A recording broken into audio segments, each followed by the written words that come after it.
Greetings once more, dear friends. Fanatical Dragon here once again, and today it is finally time to dive in and start taking a proper look at Arrow's upcoming Shawscope Volume 3 box set. Today we're going to be taking a look at the first two discs in the set, which contain the One Armed Swordsman, the Return of the One Armed Swordsman, and the new One Armed Swordsman, all directed by Chang Cheh, the first two movies starring Jimmy Wang Yu, and then David Chiang stepping up for one-armed duties in the new One Armed Swordsman.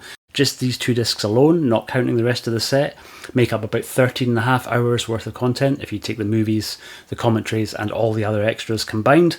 There was a lot to get through, a lot of it is fantastic, a lot of it I'd never seen before. So without any further rambling, let's take a look at the first disc. Let's take a look at the original One Armed Swordsman from 1967, an incredibly seminal and very important movie in the Shaw Brothers kind of back catalogue, and really one that created a bit of a pivotal shift away from the wuxia movies that we'd seen pre-1967, with a strong emphasis on female leads. And Chang Cheh basically kind of took things across to the other side of the spectrum, so he kind of started giving us strong male leads, and that would eventually evolve and change into really what we would see him doing over the rest of his career.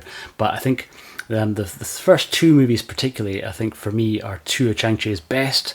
I really adore the first film, and particularly how it looks. For those who are not familiar with it, you have an incredible treat in store for you when you first watch the One Armed Swordsman. In this case, really, we start off the movie looking at the Golden Blade School, and we see the head of the school, who's been played by Tian Feng. He's playing Q Ru Feng. And he is essentially besieged by bandits. They get the better of him with some poisoned incense dust, and so he's kind of fairly incapacitated. And one of the members of his school, played by a quite young Ku Feng, he's playing Fang Chang, races to his aid, but is mortally wounded in the process, and his sword is snapped in two, which will become important later on. And his dying request, or his dying wish, really is that his young son will still be looked after, and so the head of the school agrees to kind of take him in and raise him as his own. And that son in question is Fang Kang, who will be played as he gets a bit older by the incredible Jimmy Wang Yu. So essentially, as we kind of cut in an amazing jump cut between him as a young boy examining his father's broken blade through to him as a pretty young man but now fully grown, is one of the greatest transitions in Shaw Brothers history. It's really masterfully done, and all this is within the first few minutes of the movie.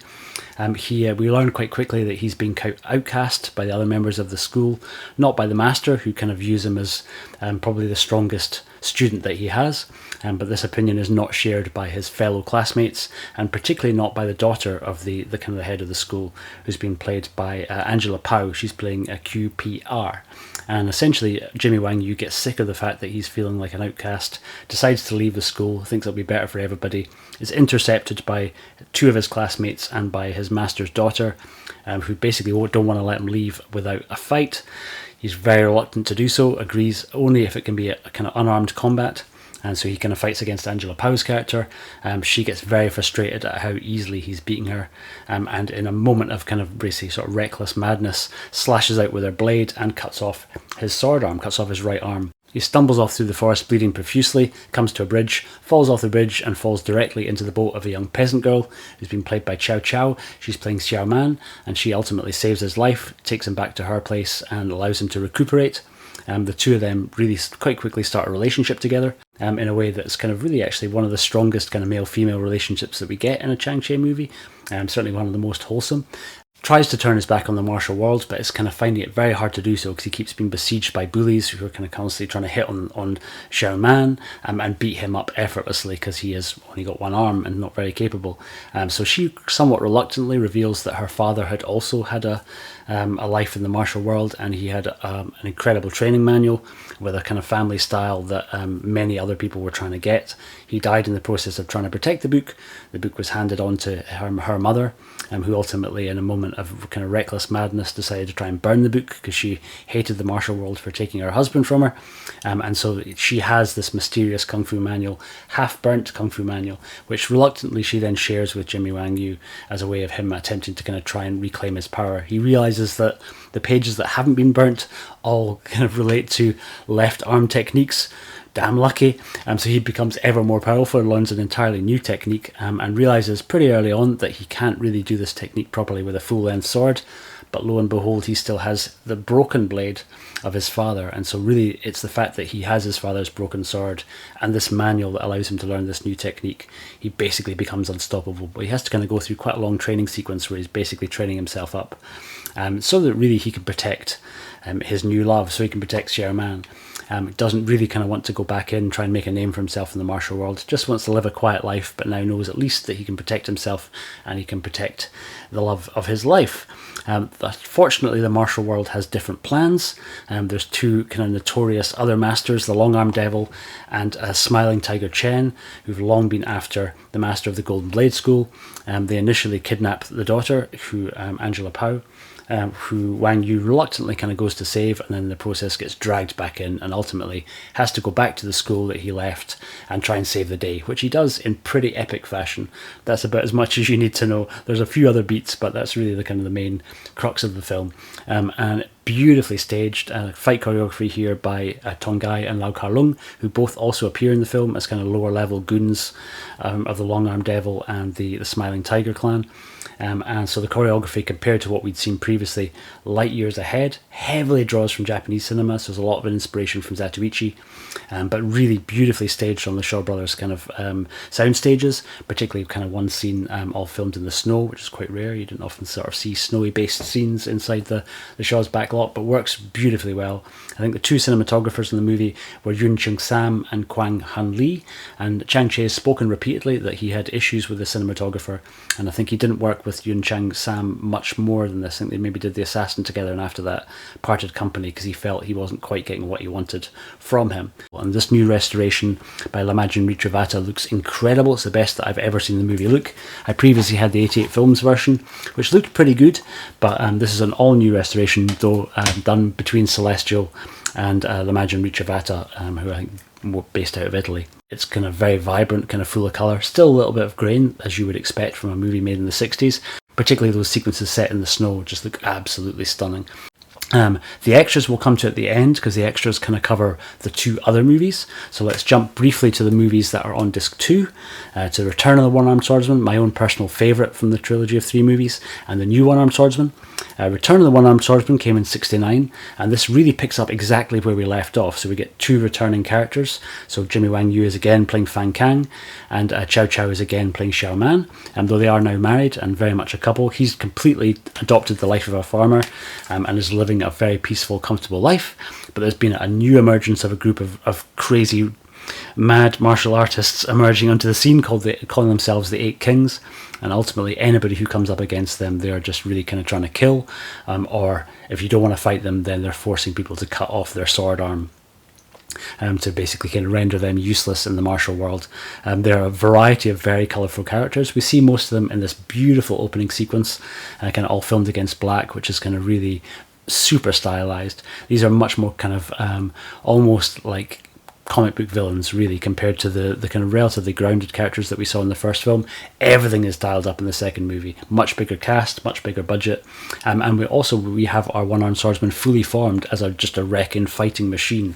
Doesn't want to fight, but if he does have to fight, he can basically just conquer everybody. So we don't have to see his evolution into becoming a fully fledged incredible fighter. He's already starting the movie day one. I think in modern movie terms, you could almost think of this as the Matrix. So the first Matrix, Neo has to kind of ultimately kind of realize his power and learn how to use it. The second movie, he's already Superman, right? And in this, very much the same sort of deal. Frame 1, Jimmy Wang Yu is straight out the gate phenomenal, but doesn't want to get involved. So these 8 kings are doing their best to kind of try and decimate their way through the other schools. One of the other schools thinks it might be a good idea, or one member of one of the other schools thinks it might be a good idea to kidnap Jimmy Wang Yu's wife and hold her hostage to try and force him into helping them. Not the best route, but ultimately, kind of despite his best intentions, he gets pulled back into the fray and has to go up against each of the 8 kings in turn. And ultimately kind of fight his way up to the top. Now, we get a lot of returning cast from the first movie, but not really playing the same parts, with the exception of Jimmy Wang Yu and Chow Chow. So Chen Feng, the head of the school in the first movie, is now really the top villain here. He's playing the Unseen King. Ku Feng, who played Jimmy Wang Yu's father in the first movie, here is one of the other kings. He's called the Mighty Blade, or the Hercules King. We also get a wonderful turn from the only female king in the group, Essie Lin Chia. She's playing the 1000 Hands King and has blades literally hidden up every sleeve, hidden in her shoes, hidden all over the place, and she's incredibly deadly. Amazing performance from her. And Lau Kar-lung and Tong Gai both also play kind of various kings. Lau Kar-lung's playing the Ape's Arm King, who has this sort of hook on a chain, and his men and him can swing through trees with ease and attack people from a distance. And Tong Gai is kind of holding basically almost like a top of a flying guillotine blade. He's called the Spinning Wheels King. So ultimately, yeah, our hero has to ultimately kind of go up against the kings, which he does, though it brings with him all of the other kind of lower level, younger members of the other schools who don't want to cut off their arm, and ultimately it becomes a big, massive brawl. Huge spectacle by the time that we're getting into the last reel of this movie, with an enormous number of people fighting at any one time, but still manages to kind of hold itself together, and beautifully shot. We get a new cinematographer coming in, credited often as Kung Mo Tol, but it was actually a Japanese cinematographer called Yukio Miyake, who would go on to work extensively with Chang Cheh over the next kind of decade and a half. I think they made 30 movies together, including 5 Venoms, The Shaolin Temple, Vengeance, Brave Archer, The Chinatown Kid, and Marco Polo, amongst a bunch of other movies too. And this is maybe one of the best looking Chang Cheh movies of them all, The Return of the One Armed Swordsman. UK was an absolute master of making these sets on the Shaw Brothers backlot look just otherworldly in places. He kind of amazing kind of use of little kind of wee small fill lights in places to kind of give a little eke of sunlight coming through, even though they're absolutely on a sound stage. And they do also step outside of the studio for quite a few shots. There's quite a lot of exteriors in here, which you don't often get a chance to see in Shaw Brothers movies. So for me, I think it's the strongest movie in terms of choreography, in terms of the cinematography, and I think also the direction. I think the story works really well, although it's a little bit kind of more comic booky than the first movie, and there's no way you could make the second movie without the first movie. For me, the two just flow together beautifully. I love the continuation of the story, and really would have actually in some ways liked to see Jimmy Wang Yu get his chance for a third movie. We'll get onto New One Armed Swordsman in a minute, but yeah, I think 2 is for me the strongest of the 3 movies, and the one that I think I'll probably return to the most often. In terms of the transfer, this is one of the ones that's done by Arrow themselves and looks absolutely beautiful. In some ways, I would argue maybe the 2 Arrow transfers look slightly better than the 4K transfer that L'Imagine Retrovata did. I think the Arrow transfers are always a perfect blend of really kind of giving it optimal image quality and resolution, but not losing the original feel of the negative of the movie. Though we are dealing with a film shot a few years later, but I don't think there was a huge change in the film stocks between 69 and 71. But yeah, Return of the One Armed Swordsman just looks absolutely incredible on the set. And then lastly, we get the new One Armed Swordsman. So Jimmy Wang Yu didn't return, and I'm not going to get into the reasons for why here, because I don't want this video to be an hour long, and all of that is extensively covered in the extra features, which we'll get to in a minute. But really, we get an entirely new character played by David Chiang. He's playing Lei Li. And ultimately he comes up against the head villain quite quickly in the film, who in this instance is played once again by Ku Feng. He's now been promoted from playing the cameo role as the father in the first movie to now he's the top dog head villain in this movie. And he's playing Hero Long and is kind of running a bit of a racket to try and entice kind of capable heroes in and then cut them down ultimately, or have them cut an arm off. And so that's really ultimately what happens to David Chiang very early on. He's kind of falls foul of these guys. He's accused of a crime he didn't commit, has to kind of agree to fight Ku Feng to try and clear his name, and ultimately loses out to Ku Feng, who's using a 3-section staff and has a whole bunch of tricksy moves up his sleeve. So yeah, he agrees to cut off his own arm in this instance. He's not kind of losing his arm the same way that Jimmy Wang Yu did. And he kind of gets work in a sort of local restaurant, kind of waiting tables and kind of doing work in the kitchen. And comes up against another heroic character played by Tai Lung. He's playing Feng Shunji, and he ultimately kind of pulls him back, really kind of convinces him to try and stand up for himself. He has to kind of go and face off against Ku Feng. I don't want to give you the main beats of that, because I think that movie, particularly if you've not seen New One Armed Swordsman, you kind of need to go into that a little bit cold and just enjoy the movie for what it is. There's some wonderful use of some new really large scale kind of sets that they built at the Shaw Brothers backlot. So they particularly had this enormous pagoda that they'd made for Have Sword Will Travel that features pretty extensively here, and a huge wooden bridge with a kind of cluster of buildings at the other end, which is ultimately forming as being the villain's lair. Looks absolutely incredible, and there's a couple of wonderful fights kind of forward and back across the bridge where our main characters are just cutting through dozens and dozens of men that are really spectacular. So yeah, New One Armed Swordsman, and also very, very good film, but I think for me, It peaks with Return of One Armed Swordsman. Again, I did have both of these before. You had to go to Germany for these releases, so I got the Vengeance Pack releases of Return of One Armed Swordsman and the new One Armed Swordsman, with gorgeous cover art by Kung Fu Bob. Though in both instances, the new Arrow restorations do a much better job, really, than the Vengeance Pack were able to do. Arrow got a much bigger budget, and also these releases came out quite some time ago, and the quality of restoration techniques getting better every year that we go on. And Arrow's new 2K transfer of the new One Armed Swordsman, just like it did with the Return of the One Armed Swordsman, looks absolutely glorious. And I have to say a huge thanks to my brother Frank A, aka Times Square Kung Fu, aka Shogun Supreme on Twitter, for supplying me with these excellent screenshots to give you guys a chance to see what the Blu-ray actually looks like.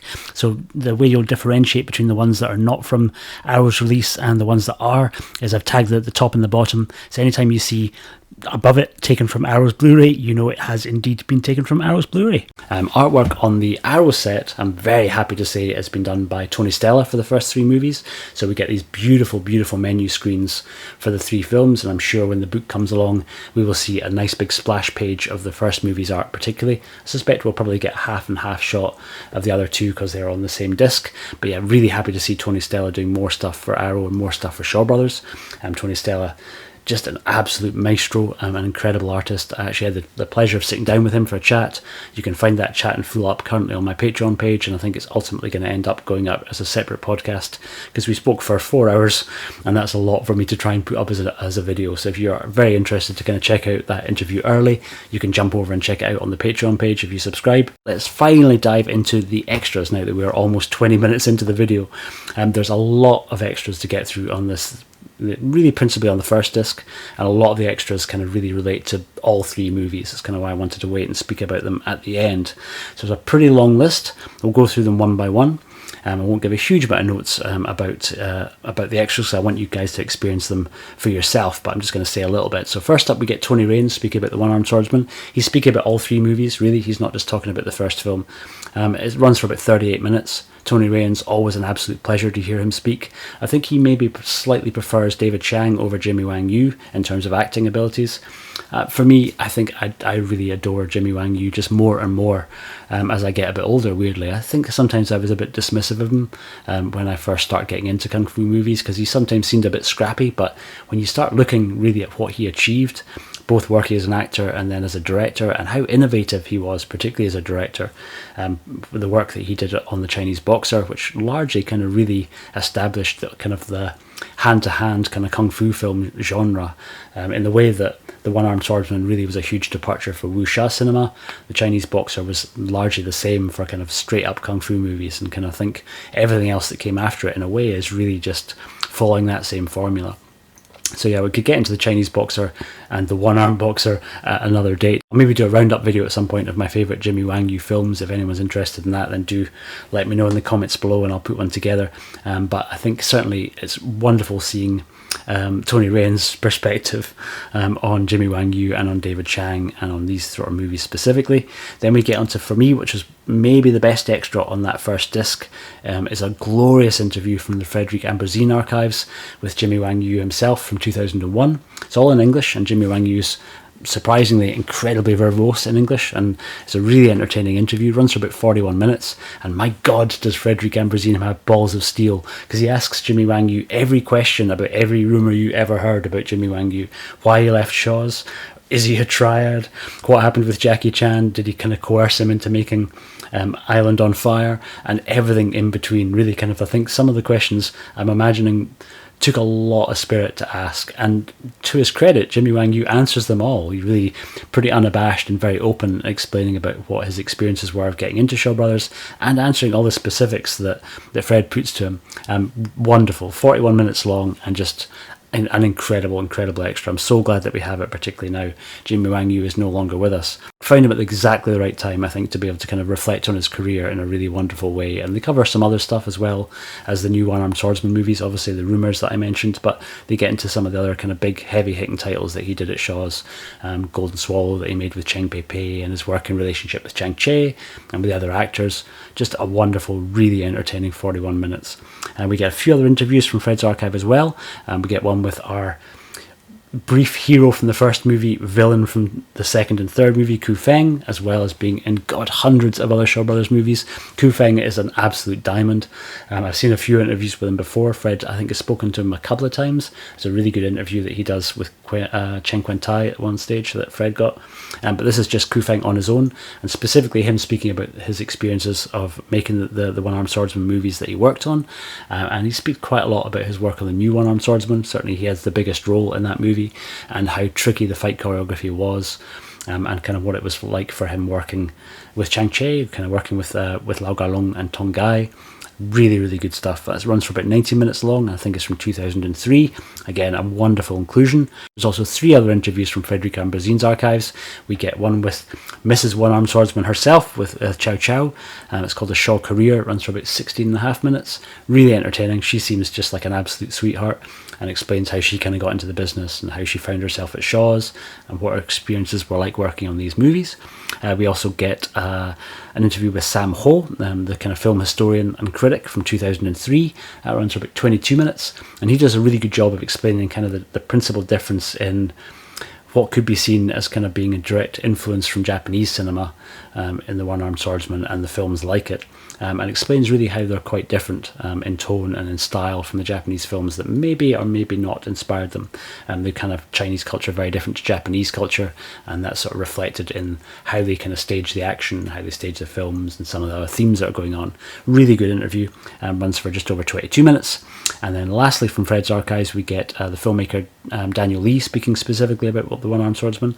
That's from 2004, runs for about 10 minutes. Really entertaining. He's not a filmmaker that I was that familiar with, but he's really interesting to hear his perspective and how much respect and admiration he had for Chang Cheh's original film, because he sort of did a loose remake, I believe, of the One Armed Swordsman. And then lastly, in terms of video content, we get One Armed Side Hustles, which is a great video essay by Brandon Bentley, runs for about 10 minutes, and this looks at the One Armed Swordsman kind of franchise as a whole, dives into obviously the original movies, but then the kind of various sort of non-official movies that Jimmy Wang Yu made after the fact, which he did a couple of. But really interesting hearing Brandon speak about them all. And obviously his kind of Japanese crossover. Jimmy Wang Yu went over and made a Zatoichi movie. He made Zatoichi Meets the One Armed Swordsman, which is available on the Criterion Zatoichi box set. One of my favourite Zatoichi movies. I'm heavily biased because I love Jimmy Wang Yu, but I think it's great hearing Brandon speak about that in context as well.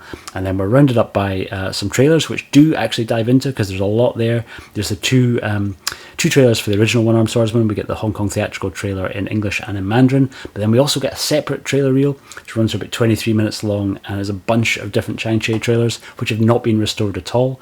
It's very cool to see really what I saw these movies looking like as a kid, which was horrific quality. And you get to see the trailer for Golden Swallow, for The Invincible Fist, for Vengeance, for Deadly Duo, for Heroes 2, and for 5 Element Ninjas. And really kind of some trailers that I'd never seen before, and I actually quite like that they've not cleaned them up at all. They look horrendous, and it reminds me of how far we've come in a relatively short period of time, and how lucky we all are to see these films looking so damn good these days. And then lastly, let's speak about the commentary tracks, because there's a wonderful commentary track on each movie. They're all by different people, and they're all really quite different tracks in tone. On the One Armed Swordsman, we get David West. David West, I think, had a short interview on the 88 Films original Blu-ray release, but here he gets to step up for full commentary duties. It's a wonderful track. He does dive quite heavily into Chang Cheh's memoir, so you can read extracts from it, as does Tony Rayns in his kind of we sit down chat about it, and I think the third commentary as well also refers back to this book. It's a great book if you can track it down, Chang Cheh's memoir. It's available in English and in Chinese. I obviously have the English version, but it is still in print, I think, from the Hong Kong Film Archive. If you can track down a copy, it can be quite tricky to find someone to import it from, but it's well worth picking up a copy. So quite a lot of the extras borrow heavily from this, but who better to hear from than Chang Cheh in his own words? And certainly David West dives a little bit into that, but also speaks about the film in context, kind of what was going on at that point in Hong Kong cinema, and dives into some of the other actors. Just a lot there.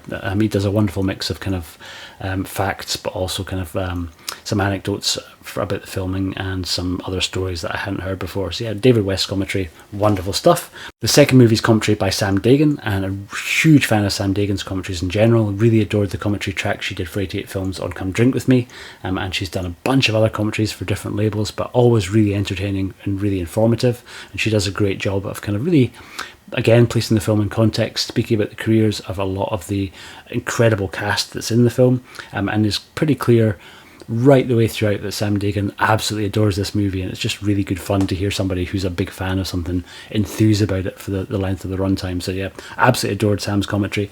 And the commentary on the new One Armed Swordsman is by Bankston. This is maybe the most hidden gem filled commentary, where he's got some great stories from the production, an awful lot of facts that I hadn't heard before, and addresses certain things that I'm really glad that someone actually does finally address, where he kind of speaks about the rumours of Chang Cheh being gay, totally shuts them down pretty spectacularly in a way that I thought was very succinct and very clear and very respectful, which the accusations about him being gay are not always that. So it was kind of really cool hearing Brian's perspective on it and hearing him kind of clear up why he thinks it happened. Going back to Stanley Kwan's documentary in the late 1990s, when Stanley Kwan sort of, I guess, ambushed Chang Cheh and tried to put it to him why there was so many scantily clad men in his movies. So Brian Bankston speaks about that whole issue. Do listen to his commentary. It's a wonderful, wonderful track. And I think all three of them, so different commentaries, but all three do a really, really good job of kind of commentating on the films that they have been assigned to do so. And that pretty much rounds out your first two discs. God, I've been talking for almost half an hour, and that's maybe an indication of how much there is for you to get through. And that's just the first two discs. We've got so much more. I've got another, 11 films to get through over the course of the rest of the box set. I'll do these reviews as quickly as I can do leading up to the official release. If you cannot wait until the box set comes out, I should mention that the first three movies that we've been talking about today all go up on the Arrow player from the 4th of November, so you can jump in there early. Normally the Arrow player will also put them up with all the extra features, so all the extra I've spoken about will be up there too. You can generally sign up for a free trial for your first week, depending on kind of where you sign up through. It is available through Amazon Prime and also through Arrow's own standalone app. But I would say wait for the physical media release if you are intending on getting it, and don't sort of spoil things for yourself by diving in too early. But if you're on the fence about whether or not to pick up one of the Shawscope sets, it'd be weird for you to start with 3, admittedly. I'm assuming that anyone watching this already has sets 1 and 2 and is just itching to get their hands on 3. That's certainly the boat that I am in. But for those that prefer streaming, or those that don't want a huge physical media collection, or for those that don't want to stretch out 120 quid for one box set, because it's a hefty price, but you're getting a huge amount for your money, you also have the option of streaming it for the time being as well. So those got from the 4th of November online. I'll be back as soon as I can do with a review of disc number 3, and we'll dive into the 2 movies that are on that disc. Let me know in the comments down below your perspective on the One Armed Swordsman, on the return of the One Armed Swordsman and the new One Armed Swordsman. If you don't already, then do please click the red button and subscribe to the channel, because it really does help me out enormously. For those interested in checking out the Tony Stella interview, the 4-hour Tony Stella interview, which is just an absolute joy, you can find that already on my Patreon, and like I said, it'll be up as a separate spin-off podcast from this channel as soon as I can jump through the various hoops that you have to in order to make a podcast happen. That's it. Thank you so much for joining me for this. If you made it to the end, you're an absolute star. You have the will of a one-armed swordsman. I'm very proud of you, and I'm very grateful to you for making it to the end of this 30-minute rambling on the joy of the first 2 discs on our Shawscope Volume 3. I've been the Fanatical Dragon, and I will see you on the next one. Take care.